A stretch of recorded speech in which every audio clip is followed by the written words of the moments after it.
どうもこんにちは。元 NHK カメラマンの旅人です。ツアーではなく個人で行くアンコールワットの行き方を紹介します。ぜひご覧ください。最初に移動手段を確保する。シェムリアップ市内でレンタルバイク店を探そう。モーターバイクまたは電動自転車を借りる。デポジットにパスポートを預けるが、お金でもいいか交渉できるかもしれない。バイクでも特に免許はいらなそうだった。乗り方を丁寧に教えてくれるので安心だ。次はチケット販売所へ向かおう。遺跡で日の出を見たい人は事前に購入した方が良いかもしれない。ATM もあるので現金が足りなければここでお金を下ろせる。アンコールワットチケットカウンターへ向かおう。Yeah, how many days you want, sir? One day. One day? Where you from, sir? Japan。 Japan. 顔写真を撮られる。気長に待とう。チケットは顔写真付き。チケットオフィスも遺跡群も町からは結構離れているので注意が必要である。遺跡に近づくとチケットの検問がある。遺跡はエリア内に600以上もある。有名なアンコールワットはその中でも一番大きな遺跡のことだ。アンコールは王城、ワットは寺を意味している。遺跡と遺跡の間はかなり離れている。歩いて全てを見て回るのは不可能だ。遺跡は好きな順番で回ると良いが、アンコールワット単体だけでも1日使えるほどの広さである。アンコールワット寺院は12世紀に建造された石造りの壮大な寺院だ。当時のカンボジアはクメール王朝という王国で9世紀から15世紀まで続いた。その最大領土はこんな感じ。今のカンボジアと比べるとその強大さがわかる。国旗の図柄にもなっている。国民のクメール王朝に対する誇りは強い。実際現地の大学生と話をした時、私たちは元はこんなに大きかったのに全部他国に取られてしまったと語っていたのが印象的だった。広大で豊かな帝国の跡地。歴史とは気まぐれである。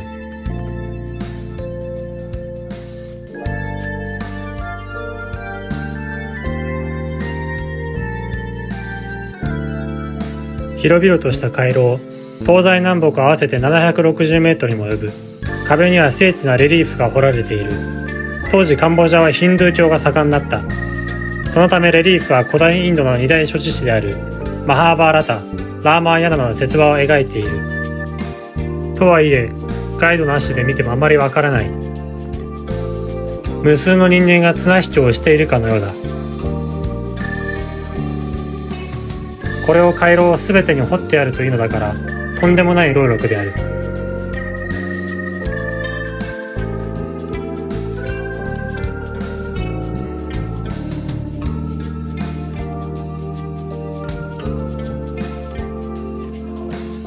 多くの柱に支えられる遺跡。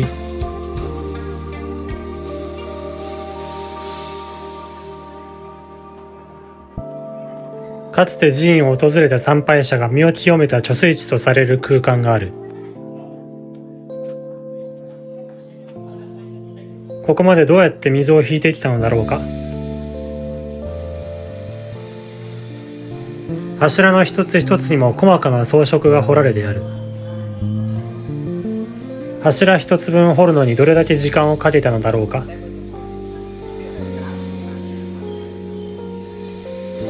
そもそもどうやってこんな巨大な建築物を建てたのか、疑問は絶えない。一つ目の回廊を上がると、さらにまた回廊が待ち受けている。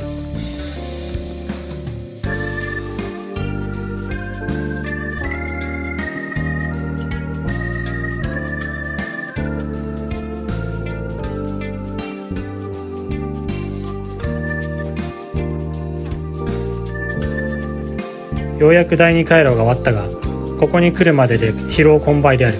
遮るものなく太陽が照りつけて暑い。中央市道の高さは地上から約65メートルもある。今回残念ながら中央指導まで上がることはできなかったが、その神々しさに惚れ惚れする。細部に至る装飾も見ものだ。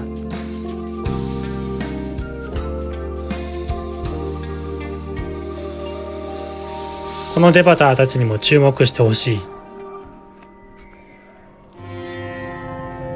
デバターは女官や踊る子たちを描いているが、アンコールワットだけでも2000体もいて、一つとして同じデバターはいないという。すべて実在のモデルがいたとも言われる。900年前はこんなヘアスタイルが流行っていたのだろうか。遺跡内は比較的自由に行動できるが、あくまでここは神聖な空間だ。ルールは守ろう。大声、騒音、喫煙、ポイ捨て、ドレスコードなどに気をつけよう。肌の露出は控えめに。不用意に遺跡に触る、座るなどの行為。危険な遺跡に近寄る行為は避けよう。あまりにも外れた場所に行くことも避けよう。普通の観光ではそのリスクはないが、観光地を外れた郊外の遺跡では地雷が残っているかもしれない。遺跡は日本をはじめ各国の支援により修復・保全作業が行われている。遺跡に敬意を払い、マナーを守って楽しく観光しましょう。運転時は事故にも気をつけましょう。事故った私が言う資格はありませんが。電動自転車のバッテリーは交換してもらえる。飲食店は場所が限られる。あっても高め。事前に街中で用意しておいてもよい。これおいしい。暑い時期は水分補給を忘れずに。帽子や日傘は必須である。アンコールワット以外の遺跡もぜひ時間をかけて訪れてほしい。そこにはカンボジアの人々の誇りとする歴史がある。周辺の国々を征服しながら広大な領土を築き上げたクメール王朝。